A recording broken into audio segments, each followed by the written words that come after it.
મહારાષ્ટ્રની જનતાએ ફરી એક વખત પીએમ મોદી પર વિશ્વાસ મૂક્યો છે। આપને જણાવી દઈએ મહારાષ્ટ્રથી આ સમાચાર।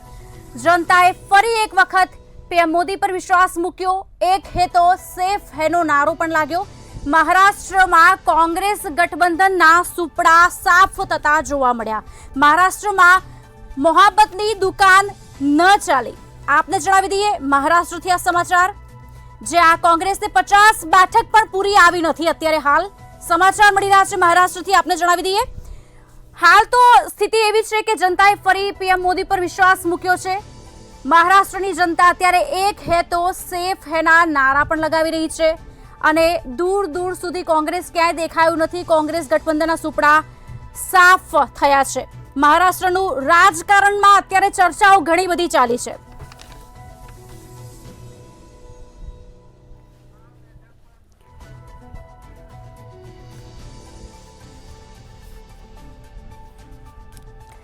તો બીજી તરફ વાવમાં બેઠક પર બુલેટની સ્પીડ પર કોંગ્રેસ આગળ વધી રહી છે। વાવમાં ગુલાબ ખીલતું, કમળ મુરઝાતું જોવા મળી રહ્યું છે અને માવજીભાઈ ક્યાંય મહેક્યા નથી।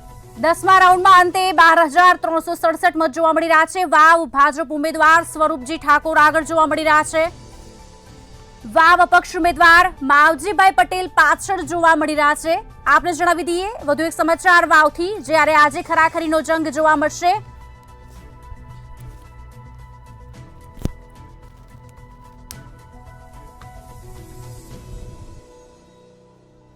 તો આ અંગે વધુ વાતચીત કરીશું। અમારી પેનલ અત્યારે હાલ મંતવ્ય ન્યૂઝના સ્ટુડિયોમાં ઉપસ્થિત છે। રીનાબેન બ્રહ્મભટ્ટ જે રાજકીય વિશ્લેષક છે, પારસ જોશી કોંગ્રેસમાંથી છે અને લીપીબેન ખંધાર ભાજપમાંથી છે। શરૂઆત રીનાબેન આપનાથી કરીશું। એક તરફ મહારાષ્ટ્રની વાત સામે આવી રહી છે, બીજી તરફ વાવ જોવા મળી રહ્યું છે। આપનો મત શું કહી રહ્યો છે? જે બંને મને એવું લાગે છે કે જે ધારણા હતી આમ જોવા જાઓ તો એ પ્રમાણે ખુશાલી ક્યાંક ને ક્યાંક રિઝલ્ટ નજર આવી રહ્યા એવું લાગે છે। તમે જો કે એક્ઝિટ પોલમાં પણ કાલે તમે જુઓ કે વાવ વિશે નહોતું, પણ જે મહારાષ્ટ્ર વિશે હતું એ ક્યાંક સાબિત થઈ રહ્યું છે। હા, ઝારખંડ જે ગણિત હતું એ ક્યાંક ખોટું જણાય છે, પરંતુ હજી રિઝલ્ટ પૂરા આવ્યા નથી। વાવમાં પણ આમ જોવા જઈએ તો 50-60% જ આમ જોવા જઈએ તો પહોંચ્યું કહેવાય, કેમ કે 3 લાખ મતદારો છે તો બધા મતદારો તો મત આપે એવું નથી હોતું, પરંતુ તમે જુઓ કે હજી થોડીક વાર ગણાય આમ તો, એટલે ઓલ ઓવર હજી થોડું વેઇટ કરવું પડશે। ઘણીવાર અચાનક રિઝલ્ટો બદલાઈ જતા હોય છે, જોકે મોટાભાગે આમ જોવા જાવ તો આવી ગયું છે, તેમ છતાં થોડી રાહ જોવી પડશે। બીજી મહારાષ્ટ્રની વાત કરવામાં આવે તો મહારાષ્ટ્રમાં આ વખતે તમે જુઓ તો કમળ ખીલ્યું છે, પરંતુ હવે સવાલ મુદ્દો એ આવવાનો છે કે ખરેખર સીએમ કોણ? કેમ કે ગત ટર્મમાં પણ તમે જુઓ કે આ જ કારણસર તમે જુઓ કે બંને પાર્ટીઓની ક્યાંક ને ક્યાંક કહી શકાય કે હુંસાસોસી થઈ હતી અને છેડા ફાટ્યા હતા। એટલે આ પ્રશ્ન આ વખતે પણ થવાનો છે, કેમ કે જ્યારે જ્યારે એલાયન્સ સરકારો હોય ત્યારે આ ઇસ્યુ આવતો હોય છે કે ભાઈ કોણ મંત્રી બનશે, કોણ સીએમ બનશે અને કોના ધારાસભ્યને વધે વેટેજ મળશે। એટલે આ પ્રશ્નો તો આવે જ છે।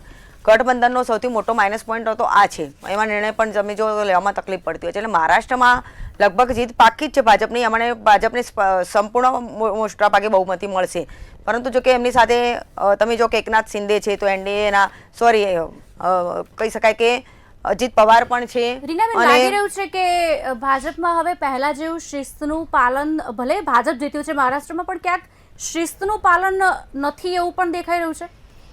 નહીં, શિસ્તની તો વાત નથી હું કરતી, પરંતુ ભાજપમાં એક સૌથી મોટો મને જે કહી શકાય કે માઇનસ મળે છે કે પેરાશૂટ ઉમેદવારો જે છે તમે જો કે એને ક્યાંક આવકારવામાં આવે છે, એનું ક્યાંક ને ક્યાંક કહી શકાય કે દુષ્પરિણામ આવતું હોય છે। વાવમાં પણ તમે જુઓ કે માવજીભાઈ પટેલ જે છે એ તમે જો કે પોતે પણ તમે જો કે શરૂઆતમાં તમે જો કે કોંગ્રેસથી ભાજપને, ભાજપથી કોંગ્રેસે કરી ચૂક્યા છે આમ તો, પરંતુ તમે જો કે પેરાશૂટ ઉમેદવારોને કહી શકાય કે કોંગ્રેસમાંથી આ વંડી ઠેકીને આવતા ભાજપમાં આવતા ઉમેદવારોને જે આવકારવામાં આવે છે એ થિયરીના લીધે ક્યાંક ને ક્યાંક નુકસાન મોટા ભાગે જાય છે। કેમ કે આના લીધે શું થાય છે ખુશાલી, કે અસંતોષ જેવો હોય પક્ષના કાર્યકરોમાં એ રહે છે યથાવત, અને એના પરિણામે જે સપોર્ટ મળવો જોઈએ એ નથી મળતો હતો।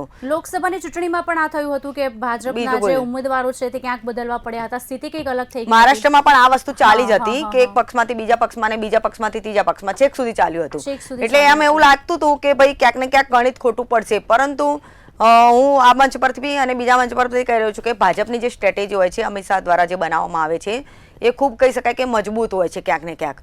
એટલે આ સ્ટ્રેટેજીના લીધે તમે જુઓ કે ભાજપ જે હોય છે એ ક્યાંક ને ક્યાંક એનું સતત ગણિત ચાલુ હોય છે ચૂંટણીઓને લઈને, અને નબળી જે કહી શકાય કે સીટ હોય કે ઉમેદવારો હોય કે પક્ષ હોય કે એનો અભ્યાસ, એમનો જે કહી શકાય કે માઇક્રો મેનેજમેન્ટ એ ખૂબ જ પાવરફુલ હોય છે।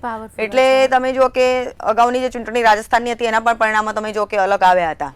એટલે આ હરિયાણામાં પણ અલગ આવ્યા હતા. એટલે એના પરિણામે તમે જુઓ જી. કે ક્યાંક ને ક્યાંક એક તો કહી શકાય કે ગણિત માફ સાબિત કરશો, આપને જી. અત્યારે હાલ રોકવા પડશે. વાવથી અમારા સંવાદદાતા મેહુલ દુધરેજી આ લાઈવ જોડી ચૂક્યા છે. મેહુલ, કેવું વાતાવરણ છે અત્યારે હાલ, ત્યાંનો શું માહોલ છે અને શું વિગતો હાલ મળી રહી છે?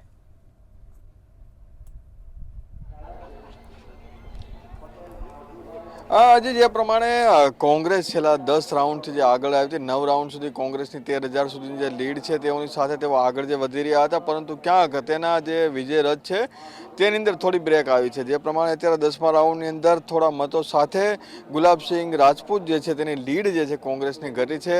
13,000માંથી 12,000ના જેટલા જે મતો છે તેની જે લીડ છે તેટલી ઘટી છે. એટલે કે એક પ્રકારે જ્યારે ખૂબ જ આગળ જે કોંગ્રેસ વધી રહ્યું હતું ત્યારે અમુક પોકેટની અંદર થી પણ જ્યારે ઈવીએમની જે ગણતરી બૂથ વાઇઝ જે થઈ રહી છે તેની અંદર થોડો આંશિક ઘટાડો છે તે કોંગ્રેસની લીડમાં થયો છે.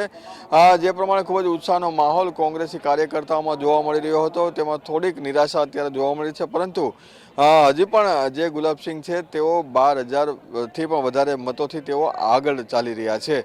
અને હજી 10મો રાઉન્ડ છે, હજી 23 જેટલા જે રાઉન્ડ ટોટલ છે જેની અંદર 13 રાઉન્ડ હજી બાકી છે. અને એક બાદ એક રાઉન્ડની અંદર જે પ્રમાણે ગણતરી જે અત્યારે બહાર આવી રહી છે તેની અંદર આંકડાઓ જે છે કે કોંગ્રેસ તરફી હોય તેવું લાગી રહ્યું છે.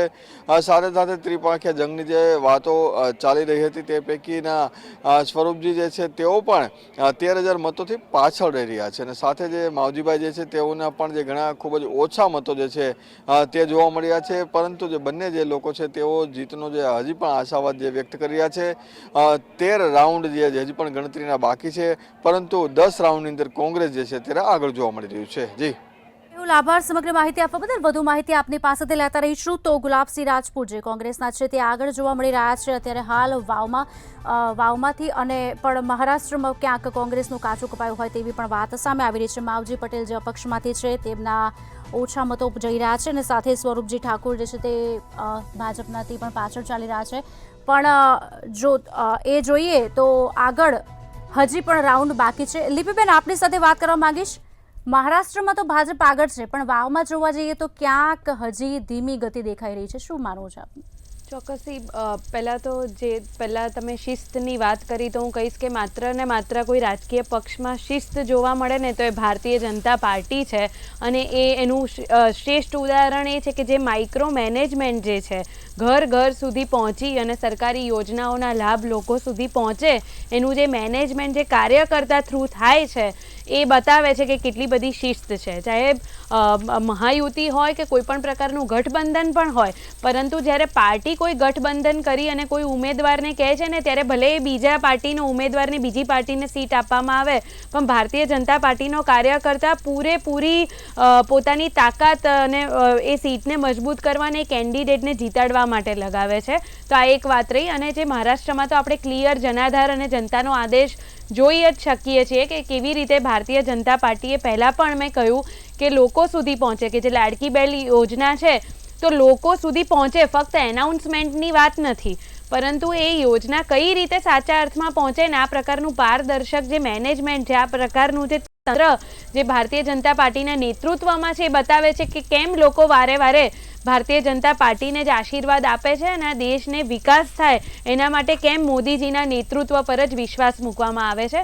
તમે વાવની પણ વાત કરી, પણ હજી તો અડધા રાઉન્ડ પણ નથી પત્યા. હજી ખૂબ વહેલું છે એવું કહેવું કે આ કોના પક્ષમાં જાય છે, પરંતુ જનતાનો જે પણ જનાદેશ જે હશે, જનતાને સૌથી કહેવાય ને કે જનતા અમારા માટે સૌથી મુખ્ય કહેવાય, તો જનતાનો જે જનાદેશ હશે અમને પૂરેપૂરો સ્વીકાર્ય હશે. પરંતુ હજી ખૂબ વહેલું કહેવાય કોઈ સીટ માટે એવું કહેવું કે કોણ જીતી રહ્યું છે, જ્યારે અડધા જ રાઉન્ડની ગણતરી પતી હોય.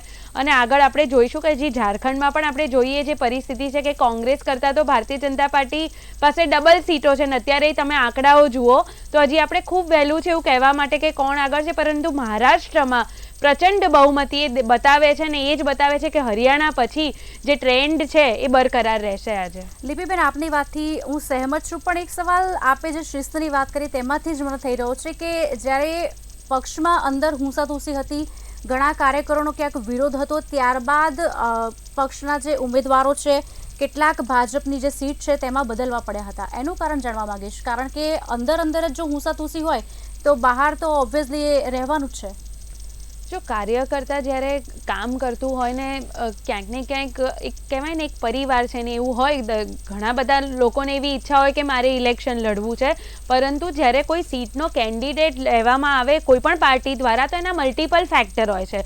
ભારતીય જનતા પાર્ટીમાં આની એક પ્રક્રિયા છે ને પ્રક્રિયામાં રોકેશ માફ કરશો, એક તરફ સમાચાર મળી રહ્યા છે કે કાર્યકર્તાઓમાં પણ ભારે ઉત્સાહ જોવા મળી રહ્યો છે. આપને જણાવી દઈએ મહારાષ્ટ્રથી આ સમાચાર.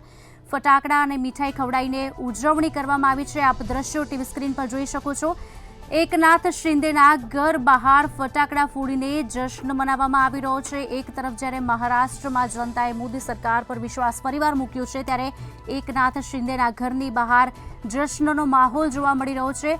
બહાર ફટાકડા ફોડીને લોકો જશ્ન મનાવી રહ્યા છે. આપ ટીવી સ્ક્રીન પર લાઈવ દ્રશ્યો જોઈ શકો છો. કાર્યકર્તાઓમાં પણ ભારે ઉત્સાહ ક્યાંક જોવા મળી રહ્યો છે. એક તરફ જ્યારે મહારાષ્ટ્રની સીટની વાત કરવામાં આવે ત્યારે ઘણી ખેંચતાણ પણ હતી. તમામ લોકોના મુખ પર એક જ સવાલ હતો કે અત્યારે રાજકારણમાં શું થશે અને ચૂંટણીના પરિણામો જાહેર થયા પછી શું થશે, પણ તે પહેલાં જ આનો અંત પણ કહી શકાય. અને મહારાષ્ટ્રમાં એકનાથ શિંદેના ઘરની બહાર અત્યારે જશ્નનો માહોલ જોવા મળી રહ્યો છે.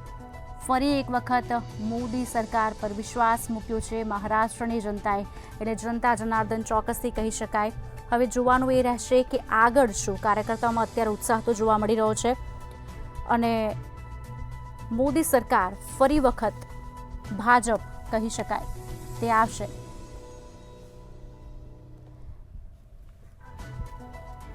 જી લીપીબેન, આપની વાત અધૂરી હતી, આપની પર ફરી વખત આવીશું.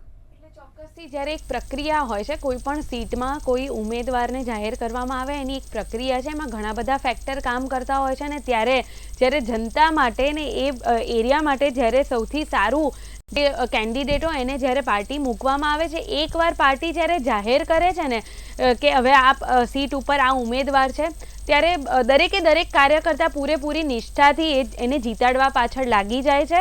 અને ક્યાંક ને ક્યાંક અગર કોઈ સીટમાં કોઈ નામ કે કંઈ બદલવામાં આવ્યું પણ હોય તો એનું પણ કારણ મેં તમને પહેલાં પણ કીધું કે એની પ્રક્રિયા છે અને એ સીટ માટે એ એરિયા માટે લોકો માટે શું હિતમાં છે એના આધારે નિર્ણય લેવામાં આવે ને કોઈવાર બદલવો પણ પડે, પણ એ જનતાના હિતમાં જ એ નિર્ણય લેવામાં આવે છે. ને આખરે પાર્ટી જે નિર્ણય લે છે ને કાર્યકર્તાને પૂરેપૂરી રીતે સ્વીકારે છે. તમે મહારાષ્ટ્રમાં પણ જોશો કે જે મહાયુતિમાં જે અમારે ગઠબંધનની પાર્ટી છે એની સાથે પણ ભારતીય જનતા પાર્ટીનો કાર્યકર્તા પૂરેપૂરી નિષ્ઠાથી ને મજબૂતાઈથી એમની સાથે કાર્યરત હોય છે અને એમની જીતમાં એનો પણ ખૂબ મોટો શ્રેય જશે. તો આ બતાવે છે કે ભારતીય જનતા પાર્ટીમાં કાર્યકર્તાની દ્રષ્ટિએ અને કાર્યકર્તા જે તાકાત છે, કેટલી મોટી શિસ્ત છે પાર્ટીમાં, એ દેખાય જ છે મહારાષ્ટ્રમાં. જી પારસભાઈ, શું કહેવું છે આપનું? એક તરફ વાવમાં કોંગ્રેસ આગળ વધી રહી છે પણ મહારાષ્ટ્રમાં ક્યાંક કપાયું હોય પત્તું તેવું લાગી રહ્યું છે, શું કહેવું છે આપનું?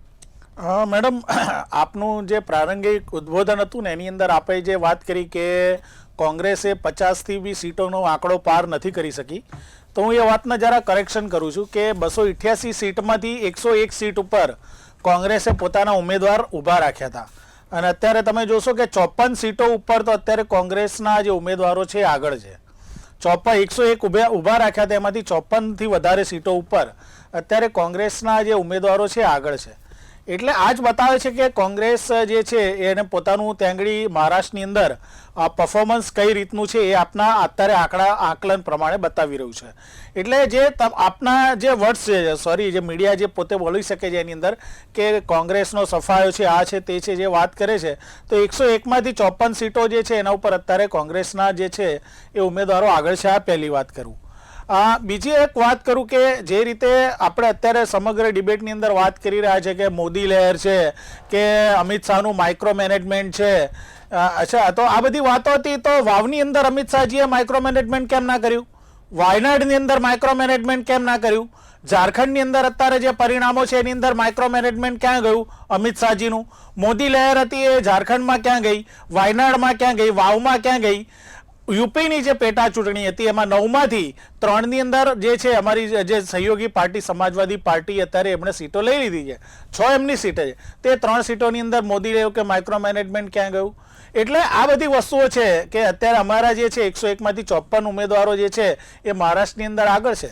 એટલે આ બધી જે વાતો જે છે કે અમે અમારી જે વાતો લઈને ગયા છે અને જે સમર્થન મળેલું છે વાવની અંદર હોય, વાયનાડની અંદર હોય, ઝારખંડની અંદર હોય કે મહારાષ્ટ્રની અંદર હોય, જે છે અમે જે વાતો વાવ કરી છે પર તો વિકાસની, કોંગ્રેસનો દબદબો રહ્યો જ છે. જ્યારથી જે કોંગ્રેસ છે જે ગુજરાતમાં આવ્યું છે ત્યારથી જ વાવ પર દબદબો રહ્યો જ છે અને ક્યાંક વોટ બેંક પણ કોંગ્રેસની જ છે, એટલે ઓબ્વિયસલી ત્યાં તો કોંગ્રેસનું દેખાવાનું જ છે. પણ જ્યાં મહારાષ્ટ્ર છે ત્યાં તો ઘણી બધી વાતો કરવામાં આવી હતી, પણ ત્યાં તો અત્યારે પાછું છે ને. જી ચોક્કસ બેન, એ બી કહું છું કે જેમ આમાં બે મોઢાની વાત તો ના હોય. એક બાજુ જ્યારે ઝારખંડની અંદર જે કોંગ્રેસ આગળ છે ત્યારે જો મીડિયા અને બીજા પ્રવક્તા એમ કહેતા હોય કે હજુ ઘણી બધી વાર છે, હજુ તો કેવું વહેલું છે, હજુ પરિણામો બદલાઈ શકે છે, તો મહારાષ્ટ્રની અંદર બી એ જ સ્થિતિ છે. મહારાષ્ટ્રની અંદર બી અત્યારે હજુ તો કાઉન્ટિંગ ચાલી રહ્યું છે, અત્યારે કેવું ઘણું બધું વહેલું છે, હજુ બી પરિણામો બદલાઈ શકે છે. હરિયાણાની અંદર આપણે જોયું હતું કે 1 વાગ્યા સુધી કોંગ્રેસ જે છે સંપૂર્ણ બહુમતીથી આગળ હતી ને 1 વાગ્યા પછી જે પરિણામો બદલાયા અને જે છે કે ભાજપ જે છે એ આગળ આવ્યું. એટલે અત્યારે કેવું બી મહારાષ્ટ્રની અંદર બી વહેલું જ છે, અત્યારે કાઉન્ટિંગ થઈ રહ્યું છે. મહારાષ્ટ્રની અંદર ચોક્કસપણે અત્યારે જે રૂઝાનો આવી રહ્યા છે એની અંદર મહાવિકાસ આઘાડી પાછળ થઈ રહી છે, પરંતુ જેમ જેમ પરિણામો આવશે અને એની સાથે પર્ટિક્યુલર હું તો તમને અત્યારે જે પરિણામોનું વોટ્સએપ અત્યારે ઓનલાઈન જોઈ રહ્યો હતો તો એમાં 101 માંથી 54 ઉમેદવારો તો હજુ અમારા આગળ છે અને હજુ કાઉન્ટિંગ ચાલી રહ્યું છે. એટલે આ જ બતાવી રહ્યું છે ક્યાંક ક્યાંક હોય કે વસ્તુ બરાબર છે. જનતા જનાર્દનનો ચુકાદો જે છે એ મહારાષ્ટ્રની અંદર જો છે કે એ જે કદાચ બીજા અમારા તરફી ના હોય એટલે ઝારખંડની અંદર અમારા તરફી હોય બરાબર છે, તો એ ચુકાદો સર્વમાન્ય છે, પ્રજા જ સર્વોપરી છે.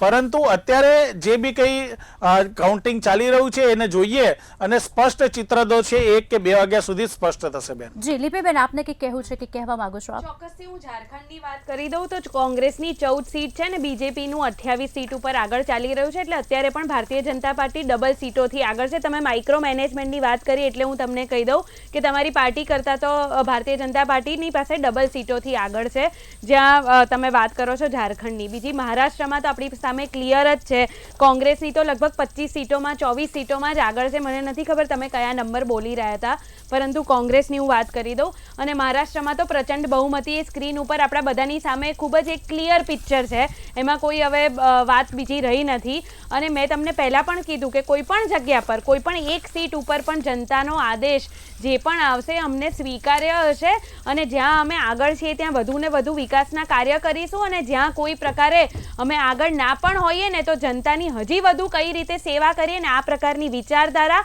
અને માનસિકતા ભારતીય જનતા પાર્ટી ધરાવે છે. અને એકબીજા ઉપર જેમ કે હમણાં સંજય રાવતજીએ કીધું ને કે હવે ઈવીએમ પર ઠીકરું ફોડો અને ઇલેક્શન પ્રક્રિયા પર ઠીકરું ફોડો, એ પ્રકારની માનસિકતા ઉપર અમે કાર્ય નથી કરતા. જે જનતાનો આદેશ હોય જનતાને પૂરા સન્માન સાથે અમે સ્વીકારવામાં માનીએ છીએ. અને દરેકે દરેક રાજ્યમાં, અને હરિયાણાની પણ જે તમે વાત કરી કે બપોર સુધી આમ હતું, પરંતુ આખરે જનતાએ ભારતીય જનતા પાર્ટીને જ વિશ્વાસ મૂક્યો અને એ ટ્રેન્ડ આપણને મહારાષ્ટ્રમાં અને આજના દિવસમાં બધી જ જગ્યા પર જોવા મળશે. પારસભાઈ શું કહેશો? જી મેડમ, આપણે ચોક્કસપણે જે વાત કરીએ ને કે બેને કીધું કે પારસભાઈ માફ કરશો, આપને રોકીશ. વધુ એક સમાચાર મહારાષ્ટ્રમાં ગુજરાતના એક સીટ પર ગુજરાતના નેતાઓએ પ્રચાર કર્યો છે. આપને જણાવી દઈએ સમાચાર. મહારાષ્ટ્રમાં ગુજરાતના ભાજપ નેતાની મહેનત રંગ લાવી છે તેવું પણ કહેવામાં આવી રહ્યું છે. એક સીટ પર ગુજરાતના નેતાઓએ પ્રચાર કર્યો છે. મહારાષ્ટ્રમાં ગુજરાતના ભાજપ નેતાની મહેનત રંગ લાવી હોવાના હાલ સમાચાર મળી રહ્યા છે. મહારાષ્ટ્રમાં ગુજરાતના નેતાઓનો પ્રચાર ચાલી રહ્યો છે. એક સીટ પર ગુજરાતના નેતાઓ પ્રચાર કરી રહ્યા છે.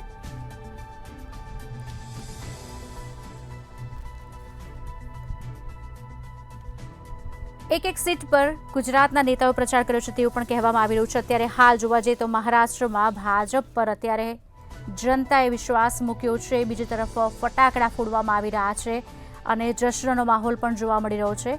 ત્યારે બીજી તરફ વાવમાં પણ બેઠક પર બુલેટની સ્પીડ આગળ વધી રહી છે. કોંગ્રેસ પણ 11મા રાઉન્ડના અંતે 12,774 મતથી ગુલાબસિંહ આગળ જોવા મળી રહ્યા છે. વાવ ભાજપ ઉમેદવાર સ્વરૂપજી ઠાકોર પાછળ જોવા મળી રહ્યા છે. આપને જણાવી દઈએ વાવ અપક્ષ ઉમેદવાર માવજીભાઈ પટેલ પાછળ જોવા મળી રહ્યા છે. 11મા રાઉન્ડના અંતે 12,774 મતથી ગુલાબસિંહ આગળ જોવા મળી રહ્યા છે. વાવ બેઠકના ઇતિહાસની એક વખત વાત કરી લઈએ તો વાવ, ભાભર અને સુઈ ગામ એમ 3 તાલુકાનો સમાવેશ થાય છે તેમાં. અને વર્ષ 1985 થી અત્યાર સુધી 37 વર્ષનો રાજકીય ઇતિહાસ પણ તેમાં રહી ચૂક્યો છે. અને પ્રથમવાર પરબતભાઈ પટેલ કોંગ્રેસમાંથી જીતીને આવ્યા હતા, તે પણ 1985માં. જી પારસભાઈ, આપની વાત અધૂરી હતી, આપની પાસે આવીશ અને વાત પૂરી કરવા કહીશ. જી મેડમ, એટલે એકચ્યુઅલી મારા ભાજપના બેન જે છે પ્રવક્તા બેન એમ કહેતા હતા કે કયા આંકડાઓ સાથે એ એમ કહે છે કે ભાઈ કઈ રીતે કોંગ્રેસ મહારાષ્ટ્રની અંદર 54 સીટો પર આગળ છે. તો હું કહીશ કે અમે જે બી કંઈ વાત કરીએ છીએ ને એ આધાર વગરની હોતી નથી. આ જે પ્રતિષ્ઠિત ચેનલો અને પ્રતિષ્ઠિત અખબારોના લાઈવ જે છે કવરેજ છે એ હું આપની સામે બતાવવા માગું છું કે એની અંદર જે છે 54 સીટો ઉપર અત્યારે જે છે કોંગ્રેસ જે છે આગળ બતાવી રહ્યું છે. એટલે એક આ ભ્રામક પ્રચાર જે છે કે વાતો કરવી કે ભાઈ અમે અમારા મુજબ તો 28 સીટો પર જ આગળ છે, આમ છે તેમ છે, એ વસ્તુ જે છે એ બહુ ક્લિયર કરી દઉં છું. અને આ સાથે સાથે કહું છું કે આજે ઇલેક્શનોની અંદર મોદી લહેર કે અમિત શાહજીનું માઇક્રો મેનેજમેન્ટ જે છે એ જો દરેક જગ્યાએ હોત ને તો એ જે છે આગળ આજે પરિણામ જુદા હોત. પરંતુ અમારે ત્યાં આગળ જે છે કોંગ્રેસની અંદર નાનામાં નાના કાર્યકર્તાની વાત સાંભળવામાં આવે છે. હવે તમે જે રીતે હમણાં શિસ્તની વાત કરી ને કે ભાજપની અંદર જે રીતે શિસ્તના લીરે લીરા આપણે વાવ વિધાનસભાની અંદર જ જોયા. માવજી પટેલ સાહેબે એમણે ફોર્મ ભર્યું, એમને ઇલેક્શન લડવું હતું અને ઉપરથી દિલ્હીથી એક લેટર આવ્યો અને એમણે સ્વરૂપજી ઠાકોરને ઇલેક્શન લડવાનું કીધું. તો માવજી પટેલે એમને સપોર્ટ આપવાના બદલે પોતે એ જે છે બળવો કરી અને પોતે અપક્ષનું ફોર્મ ભર્યું. એટલે આ જે બતાવે છે કે ભાજપની અંદર કેટલી શિસ્ત છે. જવાહર ચાવડા જે છે કે એમણે જે નિવેદનો આપ્યા કે લોકસભાની અંદર એમણે કેટલીય જગ્યાઓ ઉપર તમે જોશો કે એમણે ઉમેદવારો બદલવા પડ્યા, ગુજરાત ને ગુજરાતની બહાર બી. એટલે શિસ્તની જે વાત જે છે ભાજપની સરકાર ના કરે તો સારું. હમણાં જ તમે જોશો કે એકનાથ શિંદેની સરકારે જે છે હમણાં ત્રણ મુસ્લિમ ઉમેદવારોને મહારાષ્ટ્રમાં જે મહારાષ્ટ્રની ચૂંટણીની અંદર તેમને જે છે કે ટિકિટ આપી. તો ખુદ ભાજપના જે છે કે ધારાસભ્યો અને ભાજપના જ મોવડી મંડળ છે તેનાથી નારાજગી બતાવી હતી. એટલે આ શિસ્તની જે વાતો કરે છે ભાજપની અંદર ખરેખર છે એ હાસ્યાસ્પદ વાત છે. અને ચોક્કસપણે હવે એમનો આંતરિક વિષય છે એની અંદર હું વધારે નહીં બોલું. પરંતુ આ સાથે સાથે હું કહું છું કે વાવની વિધાનસભાની બેઠકની અંદર જે રીતે અમે આગળ વધી રહ્યા છે, ઝારખંડની અંદર જે રીતે આગળ વધી રહ્યા છે, વાયનાડની અંદર જે રીતે આગળ વધી રહ્યા છો, તો એ રીતે તમામ જે જનતા છે ત્યાંની જે છે તેમનો ખૂબ ખૂબ આભાર માનું છું. અને છેલ્લે તો જે ચુકાદો જે સર્વોપરી જનતાનો હશે તે જ હશે. અને આ સાથે સાથે મહારાષ્ટ્રની અંદર બી હજુ બી આપણે કહેવામાં હજુ ઘણી જલ્દી કહેવાશે પણ તેના પરિણામોની અંદર બી ઘણો બધો ઉલટફેર થાય તેવી શક્યતા રહેલી છે. જી મેડમ. જી રીનાબેન, આપની પાસે આવીશ. આપનું શું માનવું છે પણ ભાજપ કે કોંગ્રેસ કોઈ પણ પક્ષ હોય, જનતા જનાર્દન હોય છે, જનતાનો વિશ્વાસ તેમને જીતવાનો હોય છે, પણ ક્યાંક અમુક જગ્યાએ કોંગ્રેસ આગળ જોવા મળી રહી છે, ક્યાંક કોંગ્રેસ નીકળી ગઈ હોય પિક્ચરમાંથી તેવું પણ દેખાઈ રહ્યું છે. અપક્ષમાંથી જે માવજીભાઈ ઊભા છે તે તો ક્યાંક પાછળ જોવા મળી રહ્યા છે. પણ એક તરફ જોવા જઈએ તો માવજીભાઈ પટેલ જે સ્વર્ગસ્થ ચિમનભાઈ પટેલ હતા તેમના ખાસ વિશ્વાસુ હતા, પણ અત્યારે જે જોવા જઈએ સ્થિતિ કંઈક અલગ બોલાઈ રહી છે. શું માનવું છે આપનું? સ્થિતિ અલગ એટલે એવું નથી, આમ તો ધારણા મુજબની જ છે. કેમ કે તમે જુઓ કે મેં શરૂઆતમાં બી કહ્યું કે જે ઉમેદવારો ઉતારવામાં આવ્યા ભાજપ તરફથી સ્વરૂપજી ઠાકોરે અગાઉ હારી ચૂકેલા હતા અને એમનાથી ઠાકોર સમાજ અગાઉ પણ નારાજ જ હતો. એટલે જે ગણિત ખરેખર હોય, મેં માઇક્રો મેનેજમેન્ટની વાત કરીને પારેશભાઈ કહ્યું, પરંતુ એવું નથી હોતું બધી જગ્યાએ સક્સેસ જ જાય. એવું તો દુનિયામાં ક્યાંય છે જ નહીં ખુશાલી કે 100% રિઝલ્ટ મળી જાય. ચોક્કસ, એ તો છે. હા, એટલે આમાં ક્યાંક ગણિતમાં તમે જુઓ કે ઘણી જગ્યાએ તમે જો કે વિધાનસભાનું ઇલેક્શન હોય કે પેટા ચૂંટણીનું ઇલેક્શન હોય, ઘણીવાર થાપ ખાતું હોય ભાજપ પોતે પણ. એટલે મને લાગે છે કે આ જે છે સૌરભજી ઠાકોરને જે ઉતારવામાં આવે એમાં પણ ક્યાંક થાપ ખાધી છે. હારેલા હતા અને ફરી એમને ઉતારવામાં આવ્યા. એટલે ક્યાંક ગણિત જે છે એ ક્યાંક ને ક્યાંક ખોટું છે. પહેલી વાત એ છે. બીજી વસ્તુ એ છે કે જ્ઞાનીબેનના જે કહી શકાય કે ત્યાં એક એમનો પ્રભાવ પણ છે, એમની મહેનત પણ છે અને એમના કામ પણ બોલે છે. એ બનાસની એ દીકરી જે શબ્દ એમના માટે વપરાય છે એ તમે જો તો ઘણા બધી એમણે દારૂથી લઈ અને તમે જો કે મહિલાઓ માટે ઘણા કામો કર્યા છે. અને એમના જે કામો છે એ ઉપરથી મને લાગે છે કે એક નેતા તરીકેની જે છબી હોવી જોઈએ એ જ્ઞાનીબેનમાં ક્યાંક જોવા મળે છે. એટલે જ્ઞાનીબેને તમે જો કે લોકસભામાં ભાજપની હેટ્રિક પણ તોડી હતી અને એ બાદ જ આ ચૂંટણી યોજાઈ છે. એટલે જ્ઞાનીબેનનો દબદબો ક્યાંક યથાવત છે ને એમણે મહેનત કરી અને એમને પોતે પણ શબ્દો ઉચ્ચાર્યા હતા કે ભાઈ આ બેઠક એવો મેળવશે. પરંતુ હજી મેં શરૂઆતમાં કહ્યું એમ હજી 3 લાખ મતદાતાઓ જો હોય, બધા વોટિંગ ના કરે તો પણ શું, એટલે હજી થોડીક આપણે વેઇટ તો કરવું જ પડશે. અત્યારથી એકદમ આપણે કહી દઈએ કે ભાજપ કોંગ્રેસ આગળ છે, ઘણા મતોથી આગળ છે, પરંતુ તેમ છતાં રિઝલ્ટો ઘણીવાર પળવારમાં બદલાઈ જતા હોય છે. કારણ કે ઈવીએમમાં ગણતરી ખૂબ ફૂલ સ્પીડમાં થતી હોય છે. એટલે આ તો હવે જોવું જ રહેશે કે કોઈ પણ ઇલેક્શન હોય, ત્રણેય સીટોની હું વાત કરું, સોરી મહારાષ્ટ્રની, ઝારખંડની અને વાવની અને યુપી. આજે તમે જો કે લગભગ તમે જો કે દેશભરમાં ઘણી બધી જગ્યાએ આજે ક્યાંક ને ક્યાંક રિઝલ્ટો છે, વાયનાડ હોય, યુપી વિધાનસભાની બેઠક હોય, ક્યાંક પશ્ચિમ બંગાળનું પણ છે, એટલે કહી શકાય કે લગભગ 46 જેટલી સીટોનું ક્યાંક ને ક્યાંક કહી શકાય કે અન્ય, હું પેટા ચૂંટણીની વાતો કરું છું, અને આ રાજ્યો અલગ, એટલે આજે રિઝલ્ટોનો જાણે દિવસ છે. એટલે તમે જો કે એમાં જેનું પલડું ભારે હશે એની ક્યાંક ને ક્યાંક લિટમસ ટેસ્ટ તરીકે જે વિધાનસભાની આગામી સમયમાં જે ચૂંટણીઓ આવશે એ તરીકે પણ એક જોવામાં આવે. અને બીજું કે એક વસ્તુ એ પણ છે ક્યાંક ને ક્યાંક કે ભાજપનો જે દબદબો હતો અગાઉ 17 થી 18 રાજ્યમાં તમે જો હતો એ પણ ક્યાંક તૂટી રહ્યો છે. એક બાજુ ક્યાંક ને ક્યાંક એવી સેન્ધ હવે શરૂ થઈ છે કે ભાઈ ચલો જે જનમાનસ જે હતું એનો ક્યાંક ઝુકાવ પણ તમે જો કે હવે બદલાય છે.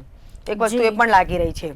પણ રીનાબેન, એક વસ્તુ તે માનવી રહેશે ને કે આ જે વાવની સીટ છે તેમાં રાજકીય પક્ષ કરતા જ્ઞાતિના જે સમીકરણો છે વધુ જોવા મળી રહ્યા છે. અને 1990 અને એક તો છે છેવાડાનું, અને 1990 પછી તેમાં ઉથલપાથલ પણ ઘણી સારી એવી જોવા મળી છે. આપનું શું માનવું છે? બિલકુલ સાચી વાત છે. અને હું તો એમ જ કહું છું ખુશાલી કે આ એક કમનસીબી છે ખરેખર. જ્યારે જ્ઞાતિવાદ અથવા ધર્મવાદ પર ચૂંટણીઓ લડાય એ ખરેખર કમનસીબી કહેવાય. અને દેશની પ્રજાએ જ આ વસ્તુ તો સમજવી જોઈએ કે તમે જ્યારે કોઈ પણ ઉમેદવાર હોય એની સક્ષમતા, એના કામો, એના બદલે તમે ફક્ત જ્ઞાતિ જોઈ અને કોઈ પણ ઉમેદવારને ચૂંટશો તો નુકસાન તમને જ છે. કેમ કે કોઈ પણ નેતા હોય, હું તો કોઈને કોઈ પણ પક્ષ હોય, તે તો ભલું સૌનું જ કરતું હોય છે. એવું અત્યાર સુધી મેં ઇતિહાસ નથી જોયો કે ફલાણા ભાઈ સમાજ જીતીને આવ્યો ને એને આ સમાજનું ભલું કરી નાખ્યું. એવું બહુ ઓછું બનતું હોય છે. એટલે ખરેખર આ માનસિકતા હવે તજવી જોઈએ. ખરેખર વિકાસની રાજનીતિ જોઈતી હોય તો ખરેખર તમે એવા નેતાઓને ચૂંટો. હું કોઈ પક્ષની વાત કરી રહી નથી અહીંયા. કોઈ પણ વ્યક્તિ, મેં જ્ઞાનીબેનની વાત કરી કે જ્ઞાનીબેન વિકાસના કામો કરે તો એમને ફંડ ખરેખર વખતે કોંગ્રેસ પાસે ઓછું હતું તો એમણે ક્રાઉડ ફંડિંગ કરીને ચૂંટણી લડી હતી. એટલે એ ઉદાહરણ સ્વરૂપ એક વસ્તુ છે કે તમારા પાસે અગર તમે લોકોની ખરેખર કામો કર્યા છે તો તમે ખરેખર કહી શકાય કે લોકો આગળ વધીને એમને ચૂંટવા જોઈએ. એક વસ્તુ એ છે. બીજું કે નેતાઓમાં તમે જો કે આપણને વીવીઆઈપી કલ્ચર જોવા મળે છે કે આજે જે ચૂંટાયેલા નેતાઓ તમારી વચ્ચે આવશે પછી ચૂંટાયા પછી તમે જો કે ગાયબ થઈ જશે. તમારે મળવું હોય તો તમારે વિચાર કરવો પડશે. અને તમે જો કે એની લોબી બહાર બેસીને અમે કલાકો વેઇટિંગ કરશો તો તમને સરખો જવાબ પણ આ જ નેતાઓ નથી આપતા. એટલે આ બધું ઓલ ઓવર જે કલ્ચર છે લોકોએ સમજવાની જરૂર છે કે તમારી પાસે એ લોકશાહીમાં કહી શકાય કે મતદાનનું જે હથિયાર છે એ ખરેખર વાપરીને એવા ઉમેદવારો ચૂંટવા જોઈએ કે ખરેખર લોકોનું કામ જ કરે. કોઈ સોબાજી નહીં, કોઈ પક્ષાપક્ષી નહીં, અને કોઈ પણ ધર્મ, હું તો કહું છું કે ધર્મ હોય કે જ્ઞાતિ હોય એ ખરેખર હવે દૂર થવું જોઈએ આ દૂષણ. અને એક તો અનામતનું દૂષણ પણ આ પ્રકારનું છે. આ ખરેખર મુદ્દા બહારની વાત છે તેમ છતાં કહી રહી છું. કેમ કે એનાથી તમે જો તો જ્ઞાતિવાદને ક્યાંક ને ક્યાંક તમે જો કે મહત્વ મળે છે. આજે આ જ્ઞાતિઓને તમે જો કે અનામત મળશે તો બીજી જ્ઞાતિ એનાથી નારાજ હશે. જોવા જઈએ તો વાવ અને આજુબાજુની જે બેઠક છે ત્યાં ચૌધરી મતદારોનું વધારે વર્ચસ્વ દબદબો જોવા મળી રહ્યો છે. ઠાકોર સમાજનો દબદબો. હા જી, એટલે આ ઓબીસી સમાજનું વર્ચસ્વ છે. એટલે તમે જો કે આ ચૂંટણીમાં કંઈક ને કંઈક આ વસ્તુ જોવા મળે છે. અને આ મતના વિભાજન અને જ્ઞાતિવાદના લીધે તમે જો કે માવજીભાઈ ખુલ્લો પડકાર તમે જો કે CR પાટીલ સાહેબને પણ ફેંક્યો હતો કે ભાઈ હું તમને બતાવી દઈશ, તમારો પાવર ઉતારી દઈશ. એ ક્યારે કે ભાઈ ત્યાં જ્ઞાતિનું રાજકારણ અથવા જ્ઞાતિનું વર્ચસ્વ છે. એટલે આ દૂર થવું જોઈએ હવે ખરેખર. લોકોએ એવી સમજ કેળવવી જોઈએ કે ભાઈ આ તમારી જે માનસિકતા છે ખોટી છે ને લોકોએ જ સમજવું જોઈએ. લોકો સમજે ત્યારે જ એના પરિણામો મળે છે, અન્યથા પરિણામો મળતા નથી. ખુશાલી, એટલે આખરે જોવા જઈએ તો જનતા જનાર્દન કહી શકાય તેમની ઉપર જ દરેક વસ્તુ રહી છે. આ તમામ વિષય પર ચર્ચાને યથાવત રાખીશું, પણ હાલ સમય છે વિરામનો. વિરામ બાદ પાછા ફરીશું. આપ જોતા રહો મંતવ્ય ન્યૂઝ.